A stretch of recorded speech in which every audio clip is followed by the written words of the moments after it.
It's not a lack of motivation, and it probably never was. There is an invisible pattern that sabotages intelligent, hardworking, and disciplined people precisely because it doesn't look like sabotage. It looks like logic.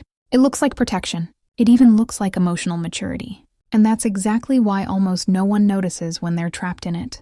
Most people spend years trying to motivate themselves more, organize themselves better, or pressure themselves differently, without realizing that the problem isn't the amount of energy they lack, but the way the brain reacts when that energy fluctuates. Because it always fluctuates.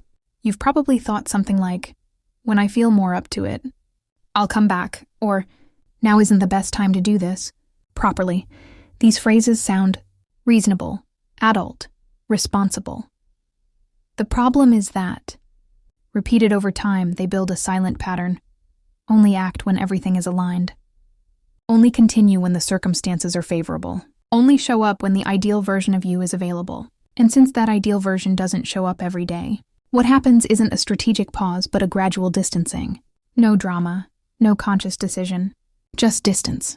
This pattern starts early, almost always after you've proven to yourself that you're capable, when you've already had results, already been consistent for a while, already shown discipline. From that point on, the pattern changes. You stop celebrating the simple act of showing up and start demanding performance, total focus, high energy, clean execution. And on the days when that doesn't happen, you don't do less. You do nothing.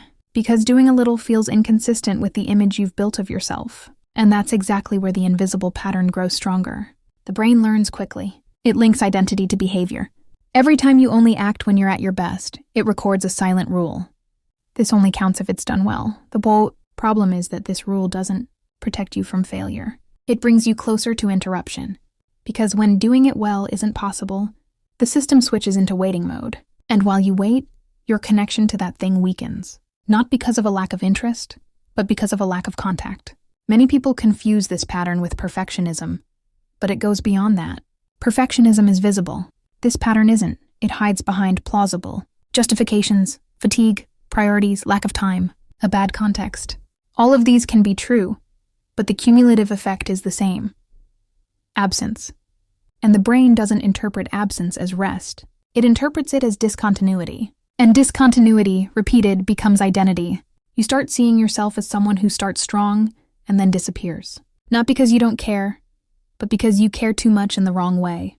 The climax of this pattern comes when you realize that something that once mattered no longer really calls to you. It doesn't hurt. It doesn't create urgency. It's just a mild indifference. You might think about going back to it, but the idea comes with an invisible weight.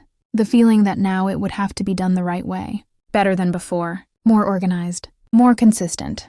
And that pressure makes you postpone it once again. At that point, it's not a lack of motivation holding you back. It's the pattern you built that only allows action under ideal conditions. The shift happens when you understand that consistency isn't repeated intensity. It's continuous presence, even on the days when you don't recognize yourself in your best version. The invisible pattern loses its grip when you create a minimal alternative for action. Something so small that it doesn't clash with your identity or demand extra energy. Something that doesn't move you forward, but keeps the thread alive. Because the thread matters more than immediate progress. As long as it exists, the story isn't over. When you take minimal action on bad days, your brain receives a different message. This is part of who I am. Even when I'm not doing well, that message is powerful. It dissolves the need for constant motivation. You stop depending on the right emotional climate and start operating through simple decisions. It's not willpower. It's behavior design.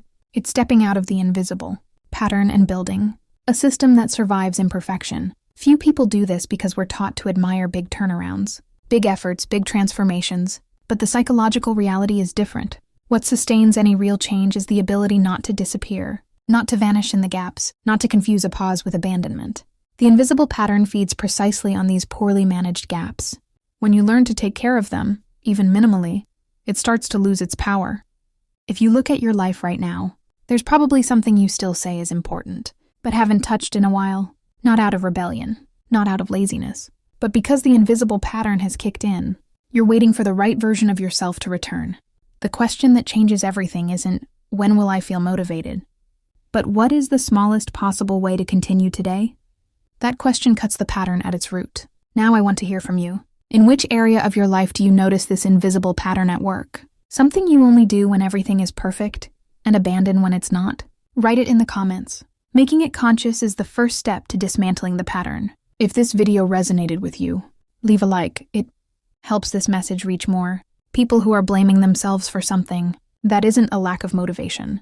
And if you're not subscribed yet, subscribe now. Not as a grand commitment, but as a small act of presence.